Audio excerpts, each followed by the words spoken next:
ഖുർആൻ വാക്യങ്ങളും ഹദീസ് വേർഡുകളും അടങ്ങിയ മൊബൈൽ ഫോണുമായി ബാത്റൂമിൽ പോകുന്നതിന്റെ വിധി ഒന്ന് വിവരിക്കാൻ അഭ്യർത്ഥിക്കുന്നു. ഖുർആൻ വാക്യങ്ങളും ഹദീസ്, നമ്മുടെ മൊബൈലിലൊക്കെ ചില ആപ്ലിക്കേഷൻസിലൊക്കെ ഖുർആൻ ഡൗൺലോഡ് ചെയ്യാൻ പറ്റുന്നു അല്ലെ? പക്ഷെ അത് ഓപ്പൺ ചെയ്തുകൊണ്ട് നമ്മൾ ബാത്റൂമിലേക്ക് പോയിക്കൂടാ. അത് സ്വിച്ച് ഓഫ് ചെയ്തിട്ട് പോയാൽ കുഴപ്പമില്ല. കാരണം അതൊരു ഡിവൈസാണ്. അത് ഖുർആന് മാത്രം ഉപയോഗിക്കുന്നതാണെങ്കിൽ എന്തായാലും കൊണ്ടുപോകരുത്. പക്ഷെ ഖുർആൻ അതിന്റെ കൂട്ടത്തിലുണ്ട്, നമ്മുടെ നമ്പറുണ്ട്, നമ്മുടെ മറ്റു കാര്യങ്ങളുണ്ട്. ആ ഒരു ഡിവൈസ് നമ്മൾ ഉപയോഗിക്കുന്നുണ്ട് ഖുർആനിന് വേണ്ടി, ശരിയാണ്. അതിൽ മറ്റു പലതും ഉണ്ട് എങ്കിൽ ആ പ്രോഗ്രാം നമ്മൾ സ്വിച്ച് ഓഫ് ചെയ്തതിന്റെ ശേഷം അത് എഴുതി കാണിക്കരുത്. ഡെസ്ക്ടോപ്പിലൊന്നും ഖുർആന്റെ ആയത്ത് വെക്കരുത്. ഡെസ്ക്ടോപ്പിൽ എന്താന്ന് പറയാം, നമ്മൾ വാൾപേപ്പർ അല്ലെ, അങ്ങനെ വെക്കരുത്. അങ്ങനെ വെക്കുന്ന സമയത്ത് അത് പച്ചയായി ഖുർആൻ കൊണ്ടുപോകുന്നതിന് തുല്യമാണ്. അത് സ്വിച്ച് ഓഫ് ചെയ്യാം. എന്നിട്ട് പോയിക്കോളൂ. നമ്മുടെ കൽബിന്റെ ഉള്ളിൽ ഖുർആൻ ഉണ്ടല്ലോ, നമ്മൾ ഓതാൻ പാടില്ല എന്നാ പറഞ്ഞത് അല്ലേ? കുഴപ്പമില്ല. പിന്നെ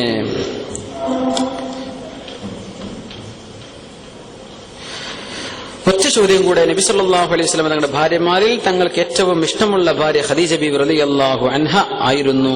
റളിയല്ലാഹു അൻഹ, ആയിഷ ബീവി റളിയല്ലാഹു, ഇവരിൽ ആരാണെന്ന് പറഞ്ഞു തരാൻ അഭിപ്രായം. ഖദീജ ബീവി റളിയല്ലാഹു തആല അൻഹ ജീവിച്ചിരിക്കുന്ന കാലത്തോളം ഖദീജ ബീവി റളിയല്ലാഹു അൻഹയാണ് തങ്ങൾക്ക് ഏറ്റവും ഇഷ്ടപ്പെട്ടത്. അതിന്റെ ശേഷവും തങ്ങൾക്ക് ഇഷ്ടപ്പെട്ടത് അതാണ്. പക്ഷേ ഖദീജ ബീവി റളിയല്ലാഹു അൻഹയുടെ വഫാത്തിന്റെ ശേഷം തങ്ങൾ കല്യാണം കഴിച്ച ഭാര്യമാരിൽ തങ്ങളിൽ ഏറ്റവും ഇഷ്ടമുള്ളത് ആയിഷത്ത് സിദ്ദീഖ റളിയല്ലാഹു അൻഹയോടാണ്. പക്ഷേ ഖദീജ ബീവി എന്നും തങ്ങൾ പറയും, എന്നാലും തങ്ങൾ പറയും എന്റെ ഖദീജ ബീവി അങ്ങനെ ആയിരുന്നു കേട്ടോ. ആയിഷ ബീവി ഒരു ചൂടായിട്ട് ചോദിച്ചു, ആ വയസ്സായ ഖദീജ ബീവിയെക്കാളും നല്ല ചെറുപ്പക്കാരിയായ എന്നെ അള്ളാഹു പകരം തന്നില്ലേ, നിങ്ങൾക്ക് ഖൈർ തന്നില്ലേ? ഇല്ല ആയിഷ, എന്റെ ഖദീജയെക്കാളും ഖൈറൊന്നും എനിക്കായിട്ടില്ല എന്ന് റസൂലുള്ളാഹി സ്വല്ലല്ലാഹു അലൈഹി വസല്ലം. ഖദീജ ബീവിയുടെ അത്ര വലിയ പിരിശമായിരുന്നു, സ്നേഹമായിരുന്നു.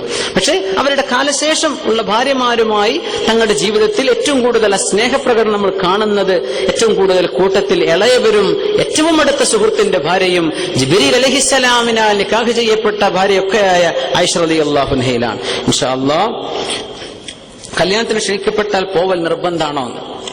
എന്താ അതിന്റെ ഉത്തരം? ഹഖുൽ മുസ്ലിമി അലൽ മുസ്ലിമി സിത്തുൻ. മുഅ്മിനായ മനുഷ്യന് 5 കടമകളും ബാധ്യതകളും ഉണ്ടെന്നാണ്. അതിലൊന്നാണ് ക്ഷണിച്ച ഉത്തരം കൊടുക്കുക. അതിന് പിന്നെ അങ്ങാടി നാളെ വിളിച്ചത്, എനിക്കിപ്പോ ഒരു ഇമെയിലല്ലേ അയച്ചിട്ടുള്ളൂ, അതൊന്നും പറയരുത്. അങ്ങനെ പറയരുത്. അതൊക്കെ ഒരു അഹങ്കാരമാണ്. മേലേത്തല പറഞ്ഞാൽ അത് അഹങ്കാരമാണ്. അങ്ങനെ പറയരുത്. അതൊക്കെ പറ്റാത്തോണ്ടായിരിക്കും എന്ന് വിചാരിച്ച പോരെ. നമ്മൾ എന്ത് ചെയ്യുക? സൗകര്യം ഉണ്ടെങ്കിൽ പോകണം, വിളിച്ചാൽ ഉത്തരം കൊടുക്കണം. അത് സുന്നത്താണ്. നമുക്ക് സാധിക്കില്ലെങ്കിൽ എക്സ്ക്യൂസ് പറയാം, കുഴപ്പമില്ല. ആർത്തവം കഴിഞ്ഞ ശേഷം സ്ത്രീ കുളിക്കുന്നതിന്റെ മുമ്പ് ഭർത്താവുമായി ബന്ധപ്പെടാവതാണോ? അല്ല, അവൾ കുളിച്ച് ശുദ്ധിയായതിന്റെ ശേഷമേ പറ്റുള്ളൂ. പിന്നെ കുറച്ച് ചോദ്യങ്ങളൊക്കെ ഇൻഷാ അല്ലാഹ് പോസ്റ്റ്പോണിംഗ് ടു ദ നെക്സ്റ്റ് സെഷൻ. നമ്മൾ സമയം നീണ്ടുപോകണ്ട. ഒരുപാട് ദൂരത്ത് നിന്ന് വരുന്ന ആൾക്കാർ മുസഫക്കാരൊക്കെ അല്ലേ. അപ്പോ ഇൻഷാ അല്ലാഹ് അതിന് 10:30 ഞങ്ങൾ ദുബൈയിൽ ഇന്നലെ ക്ലാസ് 9:20 തുടങ്ങി 10:05 മുക്രി വന്ന് എല്ലാ ലൈറ്റും ഓഫാക്കി. ഞങ്ങൾ ലിസ്റ്റ് വരെ വായിക്കാൻ പറ്റിയില്ല. 10 മണി കഴിഞ്ഞാൽ പിന്നെ ഇവിടെ പറയണ്ട, നമുക്ക് അങ്ങനത്തെ ഒരു ഇതില്ലല്ലോ. അൽഹംദുലില്ലാ ദുബൈയിലെ ക്ലാസ് തുടങ്ങി അൽഹംദുലില്ലാ. പക്ഷെ സമയം അവിടെ ആകെ 3 മണിക്കൂർ 50 മിനിറ്റൊക്കെ കിട്ടിയുള്ളൂ. ഭയങ്കര വിഷമായി എല്ലാവരും. നമ്മൾ ഇവിടെ നിന്ന് ഇങ്ങനെ അവിടെ പോയിട്ട് ആകെ ഒരു 50 മിനിറ്റ് കിട്ടി തിരിച്ചൊരു ഭയങ്കര വിഷമായി. ഇന്നലെ ആദ്യമായിട്ട് തുടങ്ങുമ്പോൾ ഇഷാ കുറച്ചുകൂടി വൈകിയില്ലേ. അതുകൊണ്ട് നമ്മൾ ക്ലാസ് ഇൻഷാ അല്ലാഹ് 9:15 ഇപ്പൊ തുടങ്ങുന്നത് കേട്ടോ. ഒന്ന് ഇശാ നിസ്കാരം കൊണ്ട് ആയതിന്റെ പേരിൽ 9:10 9:15 ഇടയിലായിട്ട് നമുക്ക് ഇൻഷാ അല്ലാഹ് തുടങ്ങണം. കൃത്യമായിട്ട് നമുക്ക് ഒരു മണിക്കൂറിന് ശേഷം അവസാനിപ്പിക്കുകയും ആകാം. അല്ലാഹു സുബ്ഹാനഹു വ തആല പറഞ്ഞതും കേട്ടതൊക്കെ സ്വീകരിക്കുമാറാകട്ടെ. അൽഹംദുലില്ലാഹി റബ്ബിൽ ആലമീൻ ഹംദൻ കസീറൻ ത്വയ്യിബൻ മുബാറകൻ ഫീഹി അലാ കുല്ലി ഹാൽ. അല്ലാഹുമ്മ സ്വല്ലി അലാ സയ്യിദിനാ മുഹമ്മദിൻ വഅലാ ആലി സയ്യിദിനാ മുഹമ്മദിൻ വബാരിക് വസല്ലിം അലൈഹി. അർഹമർറഹീമായ മലിക്കുൽ ജബ്ബാറായ മാലിക്കുൽ മുലൂക്കായ തമ്പുരാനെ, അല്ലാഹുവേ, ഞങ്ങൾ നിന്റെ അടിമകളാണ്. നിന്റെ സൃഷ്ടികളിൽ ദുർബലന്മാരും നിസ്സാരന്മാരുമാണ്. വടച്ചവനെ, ഒരുപാട് തെറ്റ് ചെയ്തവരാണ് റബ്ബേ. നിന്റെ ഉലൂഹിയത്തിനെ സംബന്ധിച്ചോ നിന്റെ ജബറൂത്തിനെ സംബന്ധിച്ചോ ബോധമില്ലാതെ തെറ്റുകൾ ചെയ്തു കൂട്ടിയ പാപികളാണ്. അല്ലാഹുവേ, ഇൽമിന്റെ മജ്ലിസിന്റെ ഹക്ക് കൊണ്ട്, നിന്റെ പരിശുദ്ധ കലാമിന്റെ ഹക്ക് കൊണ്ട് അല്ലാഹ് ഞങ്ങൾക്കെല്ലാവർക്കും പുറത്തു തരണേ തമ്പുരാനെ. അല്ലാഹു ഞങ്ങൾക്ക് മാപ്പാക്കി തരണേ റബ്ബേ. ഞങ്ങൾ അറിഞ്ഞും അറിയാതെയും ചെയ്തു പോയ എല്ലാ തെറ്റുകളും മാപ്പാക്കി തരണേ തമ്പുരാനെ. അല്ലാഹു ഞങ്ങളുടെ മാതാപിതാക്കൾക്ക് പുറത്തു കൊടുക്കും റബ്ബേ. ഞങ്ങളുടെ ഭാര്യ സന്തതികൾക്ക്, ജ്യേഷ്ഠാനുജന്മാർക്ക്, കൂട്ടുകാർക്ക്, സുഹൃത്തുക്കൾക്ക് ദുആ കൊണ്ട് വസിയത്ത് ചെയ്ത് ഞങ്ങൾക്കിപ്പോൾ ഓർമ്മയുള്ളവരില്ലാത്തവരുമായ ഞങ്ങളുമായി പരിചയപ്പെട്ടവർ എല്ലാവർക്കും അല്ലാഹുവേ പുറത്തു കൊടുക്കണേ അല്ലാഹ്. ഓരോ ആഴ്ചയിലും ഞങ്ങൾ ഈ കൂടുന്നത് ഒരാഴ്ചത്തെ തെറ്റുകളെങ്കിലും പൊറുക്കപ്പെടാനുള്ള കഫാറത്തായി സ്വീകരിക്കണേ തമ്പുരാനെ. അല്ലാഹു ഞങ്ങളെ ശുദ്ധിയാക്കി താ റബ്ബേ.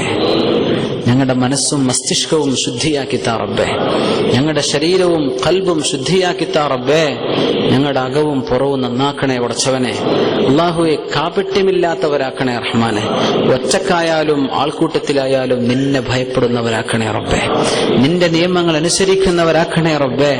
നീ ഞങ്ങളുടെ ഇലാഹാണെന്ന് വിശ്വസിക്കുന്നവരാണ് റഹ്മാനെ ഞങ്ങൾ. നിന്റെ ഹബീബ് മുഹമ്മദുർ റസൂലുള്ളാഹി സ്വല്ലല്ലാഹു അലൈഹി വസല്ലം നിന്റെ വചനങ്ങൾ ഞങ്ങൾക്ക് എത്തിച്ചു തന്ന നിന്റെ റസൂലാണെന്ന് വിശ്വസിക്കുന്നവരാണ് അല്ലാഹുവേ. നിന്റെ ഇഷ്ടപ്പെട്ട മുഅ്മിനീങ്ങളെ ഞങ്ങളെ പെടുത്തണേ റഹ്മാനെ. അല്ലാഹുവേ, ഈ ദുനിയാവിൽ എല്ലാ മഈശത്തിനുമായി ഓടിപ്പിണിഞ്ഞ് നടക്കുന്ന ഞങ്ങൾ ഓരോരുത്തരും ഞങ്ങളുടെ ജോലിയും കച്ചവടങ്ങളും തൊഴിലുകളും ഏർപ്പാടുകളും എല്ലാം അല്ലാഹു നിന്റെ പൊരുത്തത്തിലാക്കി തരണേ റഹ്മാനെ. അല്ലാഹു നിന്റെ പൊരുത്തത്തിലാക്കി തരണേ റബ്ബേ. അല്ലാഹു, ഞങ്ങൾ നിലകൊള്ളുന്ന ജോലിയും കച്ചവടവും ബിസിനസ്സും തൊഴിലും ഒക്കെ നിനക്ക് ഇഷ്ടവും നിനക്ക് പൊരുത്തവും ഞങ്ങൾക്ക് ഖൈറുമാണെങ്കിൽ നിലനിർത്തി തരണേ റഹ്മാനെ. അത് നിനക്ക് ഇഷ്ടമല്ലെങ്കിൽ ഖൈറിലേക്ക് ഞങ്ങൾക്കൊരു മാറ്റം നൽകണേ റഹ്മാനെ. ജോലിയില്ലാതെ വിഷമിക്കുന്നവരുണ്ട് റബ്ബേ, ഖൈറായ ജോലി നൽകണേ റഹ്മാനെ. ജോലി സംബന്ധമായ പ്രയാസങ്ങൾ ഉള്ളവരുണ്ടല്ലോ, പ്രയാസങ്ങൾ നീക്കി കൊടുക്കണേ അല്ലാഹുവേ. ഒരുപാട് അസുഖങ്ങൾ, ചെറുതും വലുതുമായ സുഖങ്ങളാൽ പ്രയാസത്തിലാണ് റബ്ബേ. ഒരുപാട് സ്വന്തം വീട്ടിലും കുടുംബത്തിലും ഒക്കെ അസുഖക്കാർ, ഒരുപാട് രോഗികളുള്ള, എത്രയോ ആർക്കാൻ വേണ്ടി പറഞ്ഞു വരുമല്ലാത്ത അല്ലാഹുവേ, എല്ലാ രോഗികൾക്കും നീ ശിഫയാക്കി കൊടുക്കണേ പടച്ചവനെ. അല്ലാഹുവേ, മാരകങ്ങളായ രോഗങ്ങളെ കൊണ്ട് നീ പരീക്ഷിക്കല്ലേ അല്ലാഹ്. ക്യാൻസർ പോലുള്ള രോഗങ്ങളെ കൊണ്ട് പരീക്ഷിക്കല്ലേ അല്ലാഹ്. അല്ലാഹുവേ, പ്രഷറും ഷുഗറും കൊളസ്ട്രോളും അതില്ലാത്തവരില്ല, എന്നാൽ പോലും അല്ലാഹുവേ ജീവിതകാലം വരെ മരുന്ന് കുടിച്ച് കഴിക്കേണ്ട രോഗങ്ങളാണ്. അല്ലാഹുവേ, നീ ശിഫയാക്കി തരണേ റഹ്മാനെ. അല്ലാഹുവേ, ശിഫയാക്കി തരണേ റഹ്മാനെ. കൊച്ചു മക്കൾക്കുള്ള അസുഖങ്ങൾ ശിഫയാക്കണേ അല്ലാഹ്. അർഹമർ റഹീമായ റബ്ബേ, നീ ഞങ്ങളുടെ ഖളായിൽ ഒരിക്കലും തട്ടിപ്പോകാത്ത ഒരു മുസീബത്തിന് ഞങ്ങൾക്ക് വിധിച്ചിട്ടുണ്ടെങ്കിൽ അത് സഹിക്കാനുള്ള മനക്കരുത്തും യഖീനും ഞങ്ങൾക്ക് നൽകണേ റഹ്മാനെ. സബ്ർ നൽകണേ തമ്പുരാനെ. അത് നിന്റെ മുഅല്ലഖായ ഖളാ ആണെങ്കിൽ ഞങ്ങളുടെ ഈ ദുആ കൊണ്ട് ആ മുസീബത്തുകളൊക്കെ നീ തട്ടി ദൂരത്താക്കണേ റഹ്മാനെ. അല്ലാഹുവേ, കണ്ണിൽ നിന്ന്, സിഹറിൽ നിന്ന്, ദുൽമിൽ നിന്ന്, ഹസദിൽ നിന്ന്, അക്രമികളിൽ നിന്ന് ഒക്കെ ഞങ്ങൾ എല്ലാവരെയും കാക്കണേ റഹ്മാനെ. അല്ലാഹുവേ, സ്നേഹവും ആർദ്രതയും മനുഷ്യപ്പറ്റും നഷ്ടപ്പെട്ടു പോകുന്ന സമൂഹത്തിനുള്ളിൽ അല്ലാഹുവേ, മനുഷ്യനെ മനുഷ്യനായി കാണുകയും ബഹുമാനിക്കുകയും മനുഷ്യനോട് വാത്സല്യം കാണിക്കുകയും ചെയ്യുന്ന സ്വഭാവക്കാരായി അല്ലാഹുവേ, ഞങ്ങളുടെ രാജ്യത്തും ഇവിടെയുമൊക്കെ മനുഷ്യ മനസ്സുകൾക്കിടയിൽ സ്നേഹം നൽകണേ തമ്പുരാനെ. അല്ലാഹുവേ, അതിക്രമങ്ങളും ഗുണ്ടായുസങ്ങളും ഒന്നും നടക്കാതെ ഈ ഉമ്മത്തിനെ കാക്കണേ തമ്പുരാനെ. അല്ലാഹുവേ, ആപൽക്കരമായ രീതിയിൽ അക്രമങ്ങൾ നടക്കുന്ന ഒരു സംസ്കാരത്തിൽ നിന്ന് ഈ സമൂഹത്തിന് മനസ്സാക്ഷിയുള്ള ഒരു സമൂഹമാക്കി മാറ്റണേ തമ്പുരാനെ. അല്ലാഹുവേ, ഹിദായത്തിൽ നകന്നു ജീവിക്കുന്ന ഒരു സമൂഹത്തിന്റെ ഹിദായത്തിലേക്ക് വഴി നടത്തണേ റഹ്മാനെ. അല്ലാഹുവേ, ദുനിയാവിന്റെ ഒച്ചപ്പാടിന്റെ ഉള്ളിൽ ജീവിക്കുന്നവർക്ക് അല്ലാഹുവേ, ആഖിറത്തെ സംബന്ധിച്ചുള്ള ബോധവും നിന്നെ സംബന്ധിച്ചുള്ള ബോധവും നൽകി ഈമാനിലേക്ക് അടുപ്പിക്കണേ തമ്പുരാനെ. അല്ലാഹു, ഞങ്ങൾ ഓരോരുത്തർക്കും ഇൽമും ഈമാനും ഹിക്മത്തും തന്ന് നിന്റെ മുത്തഖീങ്ങളായ മുഅ്മിനീങ്ങളാക്കണേ റഹ്മാനെ. നീ നിന്റെ പരിശുദ്ധ വചനങ്ങളിൽ ഞങ്ങളോട് ചെയ്യാൻ പറയുന്ന ആജ്ഞകൾ നീ ഞങ്ങളുടെ റബ്ബാണെന്നും അതിന്റെ ആമിർ നീയാണെന്നും എന്നതുകൊണ്ട് അനുസരിക്കുന്നവരാക്കി തരണേ തമ്പുരാനെ. അല്ലാഹുവേ, നിനക്ക് വേണ്ടി ജീവിക്കുന്നവരാക്കണേ തമ്പുരാനെ. അല്ലാഹു, ഞങ്ങൾ പ്രയാസങ്ങളുള്ളവരാണ് റബ്ബേ, കടബാധയുള്ളവരാണ്